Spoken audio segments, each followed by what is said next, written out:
Shalom, selamat pagi Bapak Ibu Jemaat yang dikasihi Tuhan. Mari kita mendengarkan firman Tuhan pada pagi hari ini. Firman Tuhan pada hari ini diambil dari Daniel 6 ayat 28. Dia melepaskan dan menolong, dan mengadakan tanda dan mukjizat di langit dan di bumi. Dia yang telah melepaskan Daniel dari cengkaman singa-singa. Dalam bahasa Batak, Ibana dosi palua dohot si pangurupi. Jala Ibana mabayan tanda dohot halongangan Ibana gijang dohot di atas tanah on. Ibana do paluahon si Daniel sian huason di singai. Demikian firman Tuhan.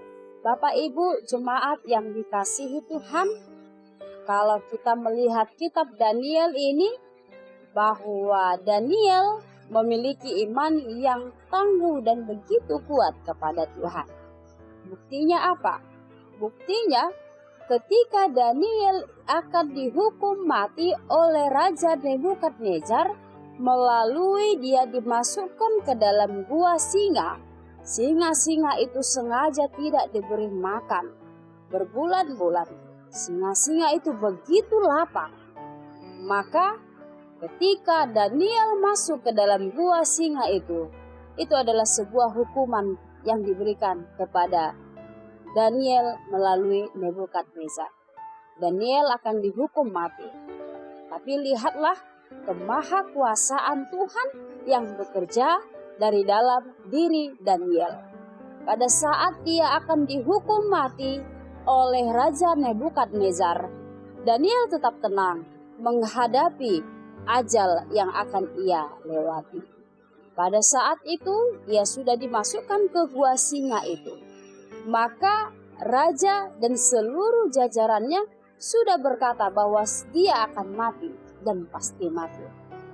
Namun lihatlah, Tuhan memberkati, Tuhan mengabulkan doa-doa yang dipanjatkan oleh Daniel.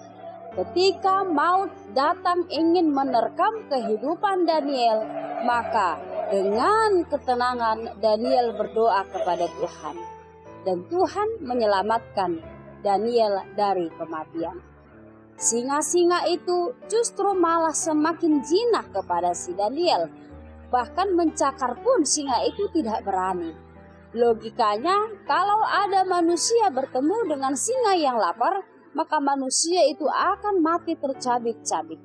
Tapi dengan kemahakuasaan Tuhan di dalam kehidupan Daniel, Tuhan mampu mengubah segala sesuatu. Oleh sebab itu, jemaat yang dikasihi Tuhan, tidak akan sia-sia orang yang datang kepada Tuhan. Orang yang berseru-seru kepada Tuhan, orang yang menangis meminta tolong pada Tuhan, tidak akan pernah Tuhan biarkan pulang begitu saja.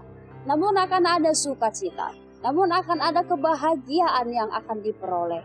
Pada saat ingin menghadapi kematian, Daniel tetap tenang dan berdoa. Mari Bapak Ibu kita belajar meniru iman, kepercayaan, dan kesetiaan Daniel. Pada saat datang pencobaan, dia tidak gelisah, dia tidak takut, dia tidak gentar. Tapi dia semakin berani dalam hidupnya. Dia tetap tenang, dia menyampaikan isi hatinya kepada Tuhan. Di tengah-tengah maut sekalipun dia tidak gemetar, tapi dia semakin berani. Karena dia tahu Tuhan itu adalah Allah yang maha kuasa. Mari kita tetap tenang dalam menjalani persoalan kehidupan. Mari kita tetap tenang dalam menjalani pergumulan hidup.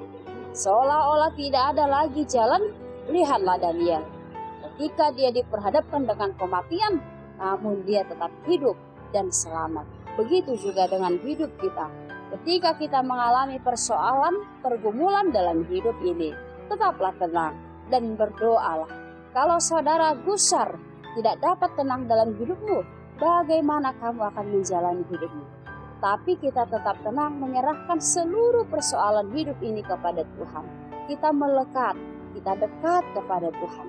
Kalau kita memiliki iman seperti Daniel, maka kita tidak akan takut dalam menjalani hidup ini. Bagaimana Daniel diselamatkan oleh Tuhan, begitu juga Tuhan juga akan menunjukkan karyanya di dalam kehidupan kita pada saat ini dan hari yang akan datang. Ketika manusia itu setia dan taat kepada Tuhan. Tetap tenang, tetap bersyukur dan berpengharapan kepada Tuhan. Karena di dalam Tuhan ada sukacita, di dalam Tuhan ada kemenangan. Terima kasih, Tuhan Yesus memberkati. Shalom.